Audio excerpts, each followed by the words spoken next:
Lobe Gott. Danke, Jesus. Lobe dich, Jesus. Halleluja, Halleluja. Also haben wir gestern gelernt, dass alles, was wir brauchen, das Wort Gottes ist und wir machen es persönlich und pflanzen es tief in unsere Herzen. So haben wir gestern gelernt, dass der Glaube durch das Hören und Hören durch das Wort Gottes kommt. Und der Heilige Geist ist so weise, dass er genau das Wort kennt, das sie zu einem bestimmten Zeitpunkt brauchen. Es ist also der Heilige Geist, der uns zu Gottes Wort führt und es dann für uns lebendig werden lässt. Schauen wir uns heute ein Beispiel aus der Bibel an, ein fantastisches Beispiel aus der Bibel einer gesalbten Frau Gottes, der Jungfrau Maria. Lobe Gott! Es ist eines der schönsten Beispiele in den Heiligen Schriften, wie der Glaube durch das Hören des Wortes Gottes zustande kommt. Halleluja! Ich bin also nicht hier, um Ihnen eine Geschichte zu erzählen, aber das ist die Wahrheit, wie der Glaube kommt. So finden wir hier, dass Maria in dem kleinen Dorf Nazareth lebte und eines Tages ein Engel mit einer Botschaft von Gott zu ihr erschien. Gehen wir also schnell zum Lukas-Evangelium, Kapitel 1, Vers 30, und der Engel sagte zu ihr, fürchte dich nicht vor Maria, denn du hast Gnade bei Gott gefunden, und siehe, du wirst in deinem Leib empfangen und einen Sohn und dich gebären, wird ihn Jesus nennen.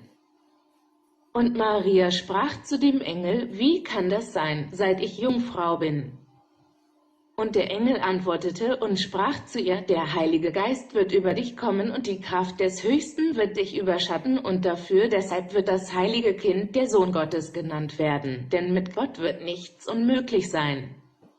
Und Maria sagte, siehe, die Magd des Herrn, lass es mir nach deinem Wort geschehen. Und der Engel entfernte sich von ihr. Hier ist eine Erfahrung der Jungfrau Maria, der Geburt Jesu, und sie war Teil eines der größten Wunder, die jemals geschehen sind. Lobe Gott, Halleluja! Wir werden jetzt sehen, wie Maria dieses große Wunder empfangen konnte. Der Engel, kam mit dem Wort von Gott und jetzt ist das Rema-Wort von Gott. Jetzt haben wir gelernt, dass Rema Gottes gesprochenes Wort ist. Also war dieses Wort etwas, was Maria niemals für sich selbst gebetet hätte.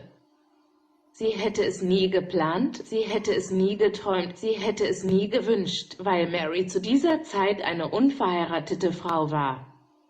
Aber diese Worte von Gott würden nicht kommen, jetzt wären sie nicht in ihren Sinn gekommen, aber der Engel kam mit diesem Wort. Es war also Gott, der die erste Initiative dieses Wortes ergriffen hat, und es war Gottes Absicht für sie. Lobe Gott! Gott rief sie an, erwählte sie, salbte sie, aber obwohl es Gottes Plan war, möchte ich Ihnen sagen, dass Maria diesen Plan niemals für sich selbst hätte vorstellen oder ausarbeiten können. Schritt 1: Gottes Plan kam zu ihr in Form von Rema-Wort, das ist Gottes gesprochenes Wort. Halleluja! Was lernen wir also im ersten Schritt? Der erste Schritt ist diese Erfahrung, wie hat Maria auf dieses Wort reagiert? Hat sie es erhalten? Ja, hat sie ihr Herz dafür geöffnet? Ja, hat sie sich dagegen gewehrt? Nein, hat sie gestritten? Nein. Hat sie argumentiert? Nein, hat sie protestiert? Lobe Gott! Sie sagte einfach, siehe, ich bin die Magd des Herrn, sei es mir nach deinem Wort getan.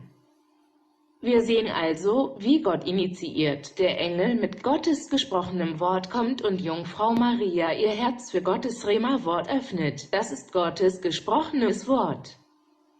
Zweiter Schritt. Jetzt der zweite Schritt, den wir sehen, ist, dass sie erlebt hat, was als nächstes geschah, nachdem Maria das Wort erhalten hatte.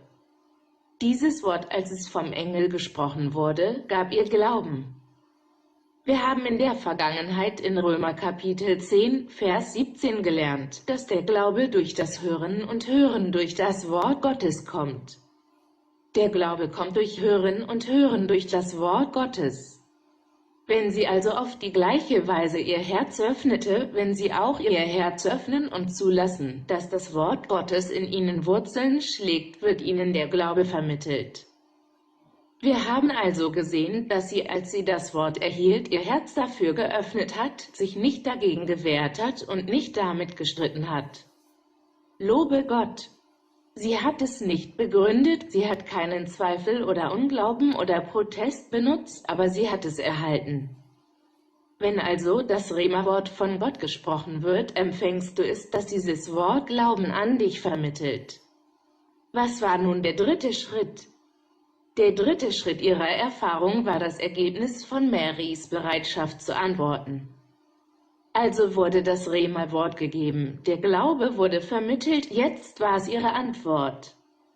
Ihr Glaube setzte die Wunderkraft frei, die in dem Wort war, das Gott ihr gegeben hatte. Wieder wird dein Glaube freigesetzt, die Wunderkraft wird freigesetzt. Wann? Wenn dir das Wort Gottes gegeben wurde. Ich spreche von Gottes gesprochenem Wort. Jetzt sagte der Engel auch, dass mit Gott nichts unmöglich sein wird. In anderen Worten, die er sagte, wird kein gesprochenes Wort Gottes kraftlos sein. In anderen Worten sagte er, dass jedes gesprochene Wort Gottes in diesem Wort die Kraft für seine Erfüllung enthält, eine Aufgabe, die durch dieses Wort erfüllt werden wird. Das bedeutet also, dass wir ein Wort von Gott erhalten, das Glauben vermittelt. Unser Glaube oder unsere Antwort des Glaubens setzt wiederum die Wunderkraft Gottes frei, die in diesem Wort enthalten ist. Lasst uns beten. Vater, wir danken dir, dass das Wort Gottes, die heilige Bibel, Gottes Wort ist, aber es sind Logos. Wenn wir über dieses Wort meditieren und der Heilige Geist uns das Verständnis gibt und anfängt, das Wort zu sprechen, wird es zum Rema-Wort. Wenn wir also das Wort zu einem persönlichen Wort machen, Gott, das gesprochene Wort oder das Rema-Wort preisen, wenn es empfangen wird, muss es tief in unserem Herzen ohne Argument, ohne Widerstand, ohne Zweifel oder Argumentation empfangen werden. Lobe Gott! Wenn also der himmlische Vater auf dieses Wort hört, bewegt sich die Salbung des Heiligen Geistes in diesem Wort, und wenn diese Person dieses Wort wie Mutter Maria empfangen hat, lobe Gott, ist das Wort mit deiner Kraft beladen. Und gerade jetzt gibt dieses Wort dieser Person den Glauben zu glauben, dass dieses Wort eine Ermächtigung enthält, und genau wie die Jungfrau Maria auf das Wort antwortete, indem sie sagte, ich bin die Magd des Herrn, sei es mir gemäß deinem Wort getan. Herr, wir danken dir, dass du uns gelehrt hast, dass ich jetzt im Namen Jesu loslasse.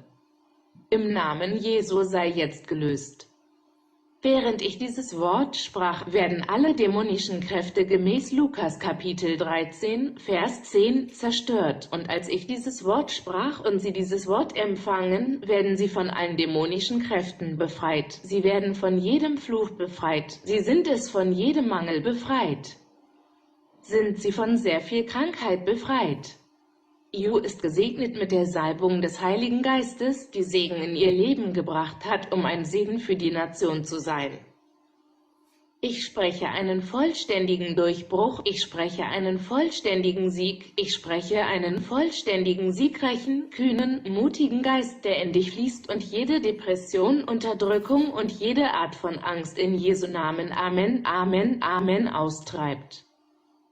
Wenn Sie jetzt sagen, das Amen, Sie haben es geglaubt, Sie haben es zugestimmt, Sie haben es erhalten, Sie sind schwanger mit diesem Wunder in Jesu Namen. Amen.